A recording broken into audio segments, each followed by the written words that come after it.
नमो नमः। संस्कृतकक्षायां भवतां पुनः हार्दं स्वागतम्। अहं जगदीशः।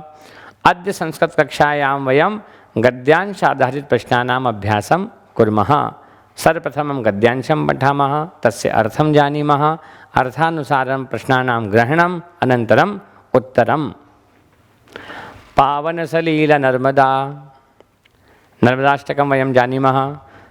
सविंदु सिंधु सुस्खलत्तरंगभंगरंजितम, ये जो सूक्त है नर्मदा जी के ऊपर आधारित है, वैसा ये गद्यांश आपके सामने आ रहा है। पावन सलिला नर्मदा अस्माकं प्रदेशस्य जीवनदायिनी सरिता अस्ति। अद्य वयं संस्कृतमाध्यमेनैव पठामः, हिंदी अनुवादं न कुर्मः।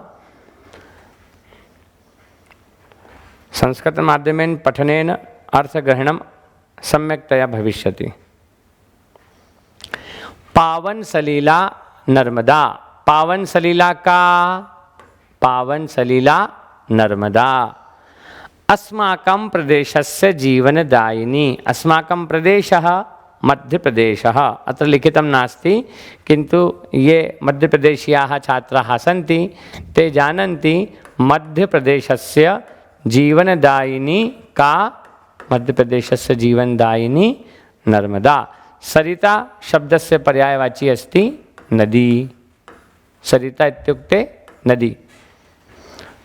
पावन सलिला का विशेषण विशेष्य पर आधारित जो प्रश्न पूछा जाएगा वो इसी प्रकार से होगा।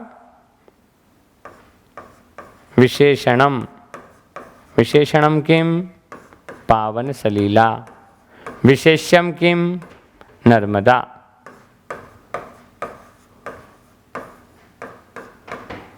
शोभनम जीवनदायिनी एषा एव रेवा नामना, रेवा इति नामनापि प्रसिद्धा।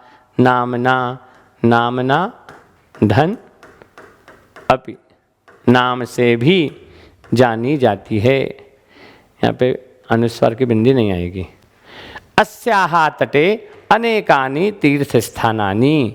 अब यहाँ प्रश्न पूछा जाता है कस्याः तटे। प्रश्न क्या बनना चाहिए? कस्याः तटे। तो उसका उत्तर अस्याः नहीं लिखना है ना। जब प्रश्न पूछा जाए कस्याः तटे अनेकानि तीर्थस्थानानि,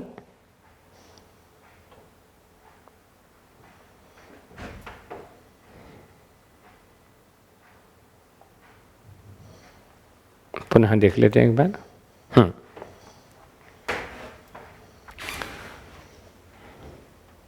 शोभनम चिंता मास्तु। पावन सलिला का अत्र लिखितम् अस्ति। पावन सलिला का, पावन सलिला नर्मदा। तो का शब्द किसकी जगह पर लिखा जाएगा? नर्मदा की जगह पर, है ना। जीवनदायिनी का तो नर्मदा, जीवनदायिनी का तो जीवनदायिनी का में भी क्या आएगा? नर्मदा। नदी शब्द का पर्यायवाची कौन सा है पैराग्राफ में? तो सरिता, है ना। नामनापि का संधि विच्छेद पूछा जाए तो नामना धन अपि। एक एक पंक्ति को पढ़ते जाएंगे और उसका, हाँ। कस्याः नाम रेवा, अगर इस प्रकार से प्रश्न पूछा जाए कस्याः नाम रेवा, तो नर्मदायाः नाम रेवा। रेवा शब्द नदी नर्मदा के लिए आया है। अस्याः तटे अनेकानि तीर्थस्थानानि। कस्याः तटे तो किसके तट पर है? तो इसका उत्तर भी आएगा नर्मदायाः। प्राचीन कालादेव अस्याः तटे तपस्वीनां स्थानानि सन्ति। फिर से आ गया अस्याः, अस्याः अर्थात नर्मदायाः। कस्याः तटे? नर्मदायाः तटे तपस्वीनां तीर्थस्थानानि नर्मदायाः। अतः नर्मदायाः परिक्रमणं कृत्वा जनाः आत्मानं धन्यं मन्यन्ते। लोग अपने आप को धन्य मानते हैं इस पावन सलिला में स्नान करने के बाद, उसकी परिक्रमा करने के बाद। कृत्वा, कृत्वा पद को देखेंगे तो क्रीधन अक्त्वा, अक्त्वा प्रत्यय है यहाँ पर। आत्मानं धन्यं मन्यन्ते। अतत्यम नैसर्गिकम सौंदर्यम दर्शनीयम, इसका नैसर्गिक सौंदर्य देखने योग्य है। दर्शनीयम दृश्य धातु है, अनियर प्रत्यय है। अन्य प्रश्न भी हम देखेंगे पीछे, है ना। अनूप मंडले अमरकंटकम नाम पर्वतो अस्ति, कौन से मंडल में अमरकंटक है? तो अनूपपुर मंडले। कस्मिन् मंडले? अनूपपुर मंडले पर्वतो अस्ति, पर्वतस्य नाम किम? अमरकंटकम। तत एव नर्मदा प्रादुर्भवति, इससे ही नर्मदा का प्रादुर्भाव होता है। तो प्रश्न यहाँ बनता है कस्मात् एव, प्रश्नवाचक शब्द क्या होगा? कस्मात् नर्मदा प्रादुर्भवति, तो अमरकंटकात्, उत्तर में आना चाहिए अमरकंटकात्। ध्यान दीजिएगा, कस्मात् अमरकंटकात् नर्मदा प्रादुर्भवति। तदनंतरम एषा गहनेषु वरण्येषु उत्तंग पर्वतेषु भ्रमणं कुर्वती डिंडोरी मंडलम प्रविशति, यह डिंडोरी में प्रवेश करती है। कहाँ से? विभिन्न पर्वतों के शिखरों पर से होती हुई। कुर्वती शब्द में कौन सा प्रत्यय है? ध्यान दीजिएगा, क्री धातु है और सानस प्रत्यय है, करती हुई। इसका अर्थ क्या होगा? करती हुई। सानस प्रत्यय में इसका अर्थ है। प्रविशति डिंडोरीतः सर्पाकार गत्या उच्चावच उच्च अवच मार्गेण महाराजपुरम प्राप्नोति, प्राप्नोति शब्द को देखेंगे, प्राप्त करती है, पहुंच जाती है। प्र उपसर्ग है, आप नाम की धातु है और लट लकार है इसमें, ठीक। अन्य पुरुष एक वचन, प्राप्नोति। ततः जाबालीपुरम आगच्छति, आगच्छति शब्द में आ उपसर्ग और गम धातु आती है। कहाँ आ जाती है? वो जाबालीपुर में आ जाती है। यहाँ पे भी लट लकार है ना। गच्छ मूल धातु गम। श्वेत शिलाखंडानाम कृते प्रसिद्धे भेड़ा घाट नाम के स्थाने धूमधार जल प्रपात स्वरूपम धारयति, और अब ये जाकर के एक प्रपात का रूप ले लेती है। और वो कौन सा है? धूमधार जल प्रपात। कहाँ पर है? तो भेड़ा घाट नामक स्थान है। परीक्षा में प्रश्न इसी से बनेगा। कुत्र अस्ति, कस्मिन् स्थान के धूमधार अस्ति।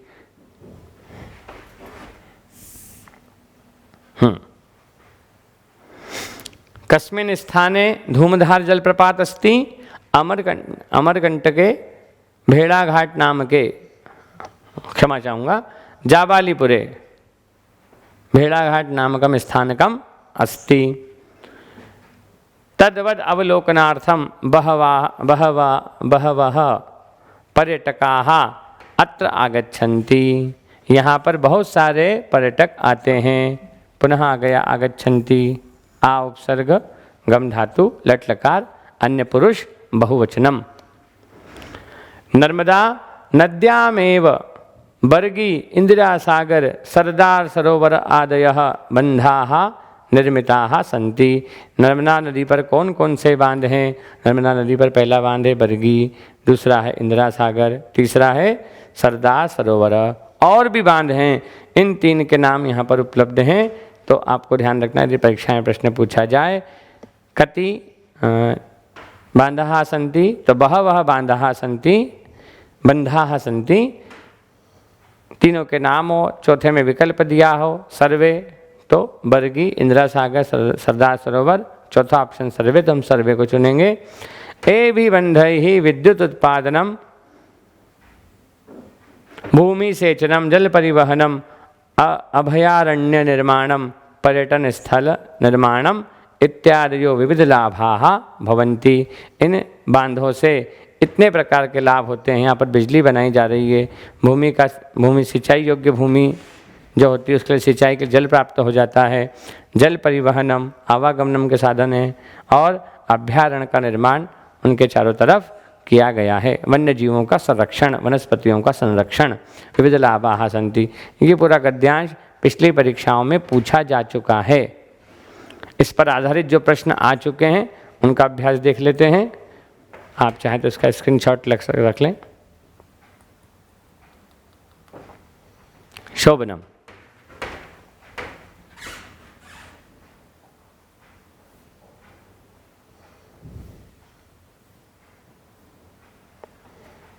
कथमस्ति। यदि इस स्लाइड का उपयोग करना चाहें तो हम कर सकते हैं। जो जो हमने अभी साइड में देखा था, क्या क्या शब्द आए थे उसमें, वो एक बार पुनः लिख देता हूं आपके लिए। क्री धातु से मिला हुआ शब्द था, अक्तवा प्रत्यय था उसमें, तो बना कृतवा। एक दर्शनीयम शब्द देखने को मिला, यदि इसका विच्छेद परीक्षा में पूछा जाता है तो दृश्य धातु और अन्य प्रत्यय है। ठीक। नर्मदा शब्द का पर्यायवाची आया है रेवा।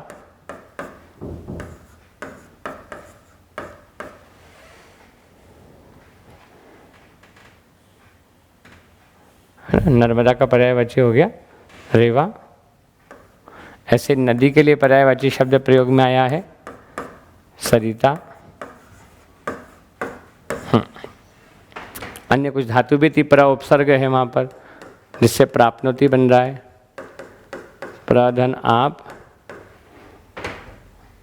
है ना, तो बन गया प्राप। और इसी में हमने लट लकार बनाया तो बनेगा प्राप्नोति। इसका बहुवचन अगर परीक्षा में परिवर्तित करके पूछ लिया जाए तो प्राप्नुवन्ति।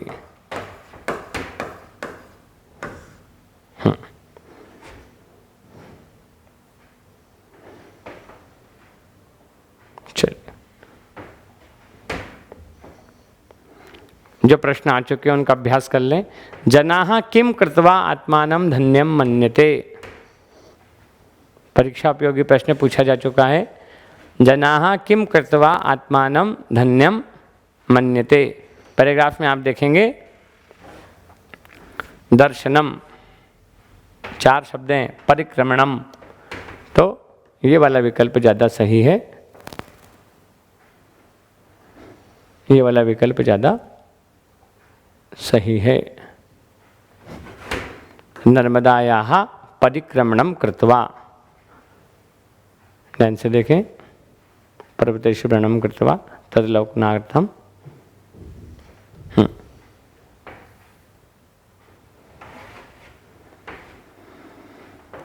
ये रहा शब्द परिक्रमणम कृत्वा जनाः आत्मानं धन्यम मन्यते। अगला प्रश्न देखेंगे हम।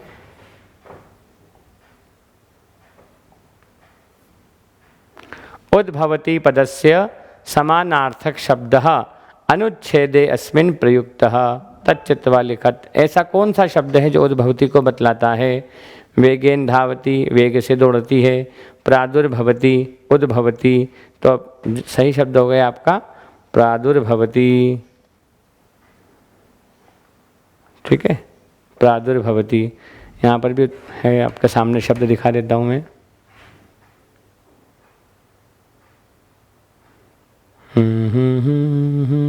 ये रहा नर्मदा प्रादुर्भवति।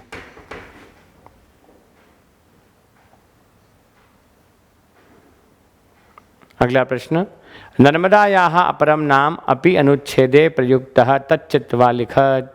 तो नर्मदा के लिए पर्यायवाची शब्द आया है हमारे पास रेवा। क्या शब्द आया है? रेवा। ये रहा, तो सही उत्तर हो गया रेवा। अगला प्रश्न, अमरकंटकम नाम पर्वतः कुत्र अस्ति। अमरकंटक नाम का पर्वत कहाँ पर है? नूपुर नगर में है, अनूपपुर मंडल में है। अनूपपुर मंडल में जाना होगा सही विकल्प के लिए।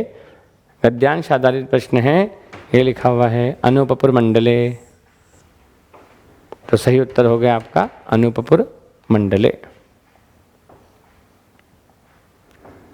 अगला प्रश्न, डिंडोरी स्थानात् इत्यस्य कृते कः शब्दः अनुच्छेदे प्रयुक्तः। डिंडोरी के लिए क्या कहा गया है? तो डिंडोरी के लिए डिंडोरीतः, डिंडोरी मंडलम, डिंडोरी मंडलम। ठीक है, सही उत्तर होगा डिंडोरी तह।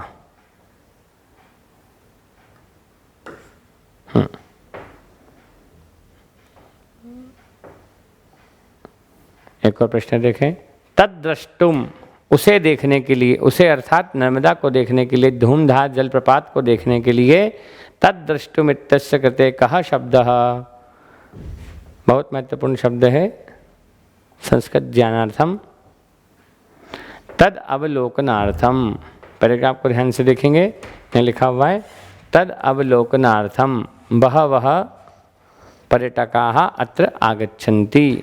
तद अवलोकनार्थम, उसे देखने के लिए। तद दृष्टुम का मतलब भी होगा दृश्य धातु तुमुन प्रत्यय, है ना। द्रष्टुम, तद यानी उसे, उसे देखने के लिए। तद अवलोकनार्थम, तद धन अवलोकनार्थम, इसका भी विच्छेद करेंगे तो तत् धन अवलोकन, अवलोकनार्थम, दोनों का अर्थ एक जा रहा है।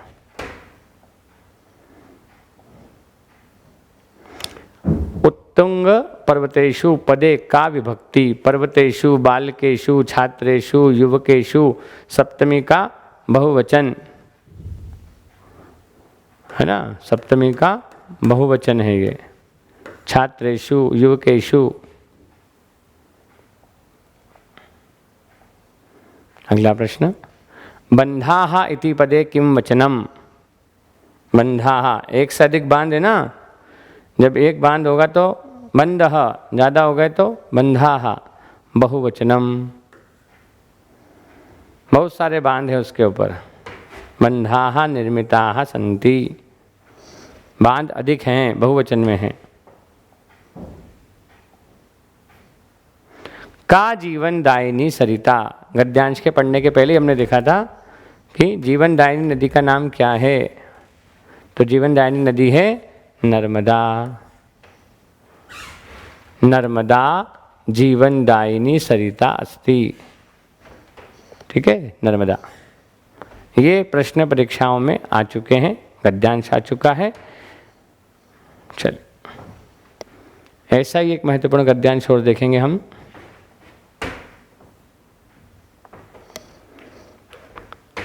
अच्छा, नर्मदा नदी मध्य प्रदेश की जीवनदायिनी नदी है। ऐसे ही विंध्य पर्वत मध्य प्रदेश में स्थित है। उस पर आधारित, प्रकृति पर आधारित प्रश्न जो आ रहे हैं पिछली परीक्षाओं में, वो नर्मदा पर, विंध्य पर्वत पर, सतपुड़ा पर ज़रूर हमें पढ़ना चाहिए। विंध्य पर्वतमालायाः मध्ये चित्रकूटम नाम तीर्थस्थलम अस्ति। तीर्थस्थलस्य नाम किम। तीर्थस्थलस्य नाम किम। चित्रकूटम तीर्थस्थलम। किस तीर्थस्थल की बात की जा रही है? चित्रकूट पर्वत की बात की जा रही है, चित्रकूट स्थल की बात की जा रही है। रामायण काल में इसका जिक्र है, वर्णन है। स्थानमिदं कोलाहल रहितम प्राकृतिक सौंदर्य संपन्नम अस्ति। कैसा है ये? कोलाहल रहित है और प्राकृतिक सौंदर्य से भरपूर है। लोग यहाँ पे भ्रमण के लिए क्यों जाएंगे? कोलाहल से दूर होने के लिए। अत्र आगमनेन दर्शनेन आनंदानुभूति ही जायते। यहाँ पर आने पर किसकी अनुभूति होती है? आनंदस्य। जन धातु लट लकार जायते। चित्रकूटे सगनानि वनानि सन्ति। कहाँ पर सघन वन है? चित्रकूटे। कस्मिन्? चित्रकूटे। अत्र बहवः निर्झराः सन्ति। बहवः निर्झराः कुत्र सन्ति? तो चित्रकूटे। इसका भी उत्तर आना चाहिए चित्रकूटे, अत्र नहीं यहाँ। सर्वत्रापि हदितिमा राजते। राजते राज धातु है, आत्मने पद में चल रही है। राजते, राजेते, राजन्ते, है ना। वर्तमान काल लट लकार का प्रयोग है यहाँ पर राज धातु में। सर्वत्रापि, सर्वत्र शब्द अव्यय है और इसका विच्छेद हो जाएगा सर्वत्र धन अपि। दीर्घ स्वर संधि है यहाँ पर। चित्रकूटस्य धार्मिकम सांस्कृतिकम च महत्वम विद्यते। विद्यते शब्द में भी विद्यना धातु है। कौन सी धातु है? विद्य धातु। परस्मै पद में आत्मने पद में चल रही है, विद्यते विद्येते विद्यन्ते, ये भी एक वचन है। कथ्यते यत् सीता लक्ष्मणाभ्याम सह वनवास काले श्री रामः 11 वर्षाणि यावत् चित्रकूटे एव निवासम कृतवान। कहते हैं राम जी ने माता सीता के साथ यहाँ पर वनवास किया था, वन में वास किया था। कृतवान क्री धातु अक्तवतु प्रत्यय किया। किसने किया? राम जी ने किया। किसके साथ किया? राम और सीता के साथ और लक्ष्मण के साथ यहाँ पर वनवास किया था, निवास किया था। कति वर्षाणी, प्रश्न पूछा जाए कितने वर्ष रहे थे, तो 11 वर्षाणी, 14 वर्ष का वनवास मिला था, उसमें से 11 वर्ष उन्होंने चित्रकूट में मध्य प्रदेश में ही व्यतीत किए थे। महर्षि अत्रि साध्वी अनुसूया चात्रैव तपस्याम कृत्वा अत्रैव कृत्वा आत्मज्ञानम अलभेताम। अलभेताम आत्मनेपद धातु रूप का लंग लकार है। कौन सा लकार है इसमें? लंग लकार है और द्विवचन है। कौन सा वचन है? द्विवचन। लब धातु है। पाया, क्या पाया? उन्होंने महर्षि अत्रि को, साध्वी को, अनुसूया को यहीं पर तपस्या करता हुआ पाया। मतलब इन तीनों ने आत्मज्ञान यहीं पर पाया। यहाँ पे नहीं आएगा ये। महर्षि अत्रि, साध्वी, अनुसूया दोनों ने यहाँ पर तपस्या करके आत्मज्ञान प्राप्त किया। दो लोगों ने किया, इसलिए अलभेताम। एक वचन होता तो अलभत, अलभेताम, अलभेरन, इस प्रकार से लंग लकार के रूप हैं। अत्र अनेकानि दर्शनीयानि स्थलानि सन्ति। यहाँ पर अनेक दर्शनीय स्थल है। इन दो शब्दों को भी देख लें। अत्रैव में अत्र धन एव शब्द है, दोनों अव्यय पद हैं। वृद्धि संधि है यहाँ पर। कौन सी संधि है? वृद्धि स्वर संधि। कृत्वा पहले भी देख करके आयम। क्रीधन अक्त्वा कृत्वा। रामघट्टः मंदाकिन्याः तटे रामघट्टः अस्ति। दो बार हो गया ये। रामघट्ट मंदाकिन्या नदी के पास में है, मंदाकिनी नदी के तट पर है। कौन सा घाट है? रामघट्टः। घाट शब्द के लिए क्या आया? घट्टः।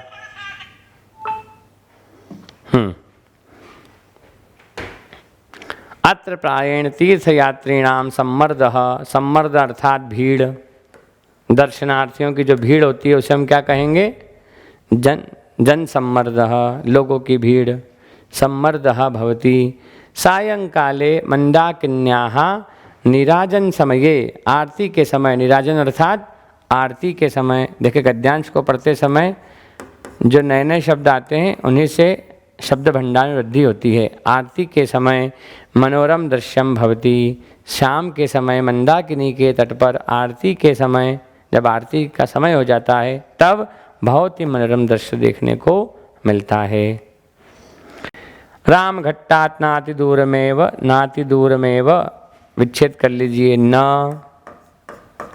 अति दूरम एव, ज़्यादा दूर नहीं। जानकी कुंड है। राम घाट के पास में ही जानकी है ना? जानकी कुंड भी है। वनवासे सीता अत्रैव स्नानम करोति। करोति, राम सीता माता जहाँ पर स्नान करते थे उस कुंड को क्या कहा गया? जानकी कुंडम। करोति शब्द में क्री धातु, ठीक, लट लकार, अन्य पुरुष एक वचन। इसका बहुवचन बन जाएगा कुर्वन्ति। सघन वन मध्ये अनुसूया आश्रमः विद्यते। और घने जंगल में अनुसूया का आश्रम देखने को मिलता है। भाई तपस्या करने जाएंगे तो घने जंगल में जाना पड़ेगा ना। तो जहाँ पर माता अनुसूया ने तपस्या की वो घना जंगल है, उसे कहा गया अनुसूया आश्रमः। वहीं पर निवास करती थी वे। अत्र पक्षीणाम कलरवः। पक्षियों के कलरव को, कोलाहल को क्या कहा गया है? पक्षीणाम कलरवः। निर्झर ध्वनि। निर्झर अर्थात झरना, है ना? हिंदी में अर्थ देखेंगे तो झरना। जलप्रपात, पिछली स्लाइड में आया था जलप्रपात, धूम धूमधारा, निर्झर ध्वनि, शीतल वायुश्च, वायुश्च शब्द को देखेंगे तो वायुधन च, निर्मल वायु, शीतल वायु, मनांसि रंजयति, मन को अच्छी लगती है, रंजयति मनोरंजन करती है, मनोरंजन शब्द भी इसी प्रकार बना, मनांसि रंजयन्ति। एतदेव एतद्धन एव मंदाकिन्याः उद्गम स्थलम, ऐसा है मंदाकिनी का उद्गम स्थल। और मंदाकिनी का उद्गम स्थल कौन सा है? चित्रकूटम, देखिए है ना। जानकी कुंड समीपे एव विशाला शिला दर्शनीया, कुत्र विशाला शिला दर्शनीया? जानकी मंडलस्य समीपे, कुंडस्य समीपे। चित्रकूटतः पंचकोश दूरम नयनाभिराम सौंदर्ययुक्तम रामम सौंदर्ययुक्तम गुप्त गोदावरी स्थलम वर्तते। गुप्त गोदावरी कहाँ पर है? चित्रकूट से 5 कोश की दूरी पर, है ना। 5 कोश, पंच अर्थात 5, चित्रकूट से 5 कोश की दूरी पर सुंदर गुप्त गोदावरी है। अत्र निरंतरम जलम प्रवहति, यहाँ पर निरंतर जल बहता रहता है। तत्रैव हनुमान धारा स्थलम वर्तते, वहीं पर हनुमान धारा स्थल है। वर्तते वृत धातु आत्मने पद में चल रही है। वर्तते वर्तेते वर्तन्ते। तत्रैव, जैसे अत्रैव का विच्छेद करें हमने, अत्रधन एव वृद्धि स्वर, वैसे ही तत्रैव का तत्रधन एव तत्रैव। अत्र उच्च स्थलात् जलम पतति, यहाँ पर बहुत ऊंचाई से जल गिरता है। पतति, पत धातु परस्मय पद, पतंती इसका बहुवचन। ये कुछ प्रश्न हैं जो गद्यांश को पढ़ने पर हमें समझना चाहिए। अन्य प्रश्न में जो पूछे जा चुके हैं उसकी तरफ आपको ले चलता हूँ। एक स्क्रीनशॉट चाहें तो रख लें। चित्रकूटम दर्शनीय स्थलम शोभनम।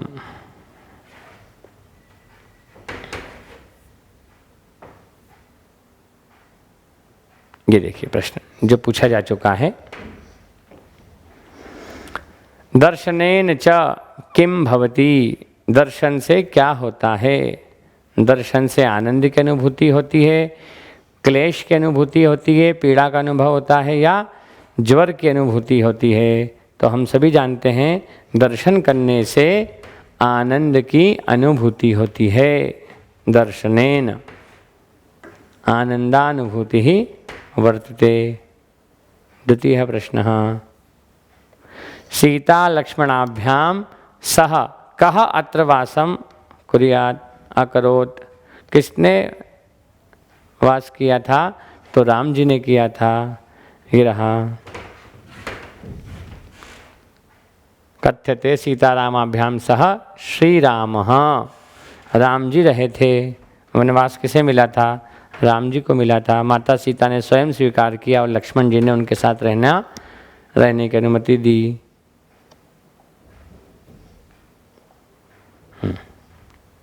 तृतीय प्रश्न, अकरोत् इति पदस्य समानार्थक पदम अनुच्छेदे अस्मिन् प्रयुक्तः तच्चित्वा लिखत। हम बहुत अच्छे से जानते हैं अकरोत् का अर्थ होता है लंग लकार। लंग लकार के लिए अगर कोई प्रत्यय काम में आता है तो वो है अक्त कृतवान, जिसमें हो जाएगा क्रीधन अक्तवतु। अक्तवतु प्रत्यय से बनता है कृतवान। दोनों का अर्थ एक ही हो गया। अकरोत् मतलब किया, कृतवान मतलब भी किया, इसलिए कृतवान शब्द अकरोत् को दर्शाता है। क्री धातु अक्तवतु प्रत्यय।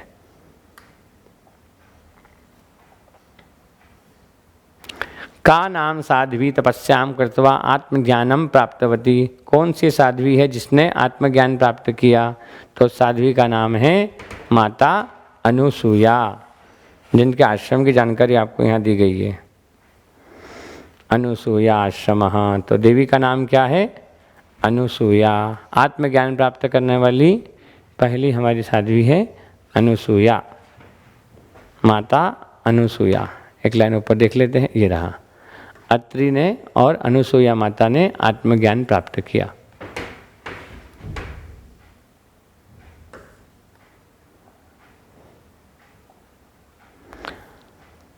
करोति करोति इति पदे का धातु कह धातु होना चाहिए, कह धातु, है ना। प्रश्न में सुधार सकते हैं हम, कह धातु। तो हम सभी जानते हैं धातु के लिए है क्री धातु।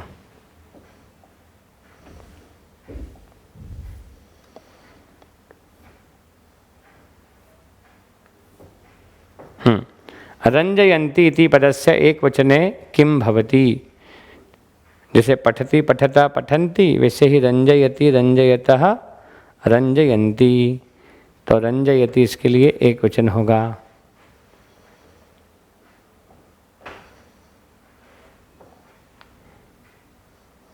अनुसूया आश्रमः कस्याः नद्याः उद्गम स्थलम अस्ति। अनुसूया माता का जो आश्रम है वहाँ से कौन सी नदी का उद्गम होता है। तो यहाँ उत्तर आना चाहिए मंदाकिन्याः। देखें आप, ये रहा,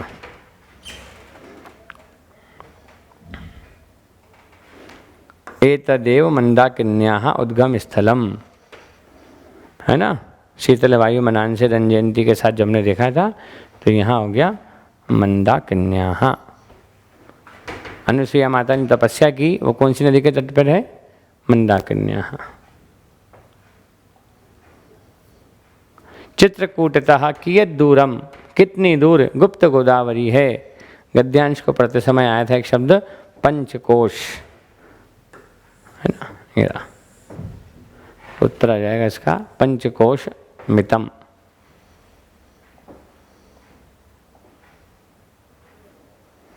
चित्रकूटम नाम तीर्थस्थलम कुत्रास्ति। चित्रकूट नाम का तीर्थस्थल कहाँ पर है।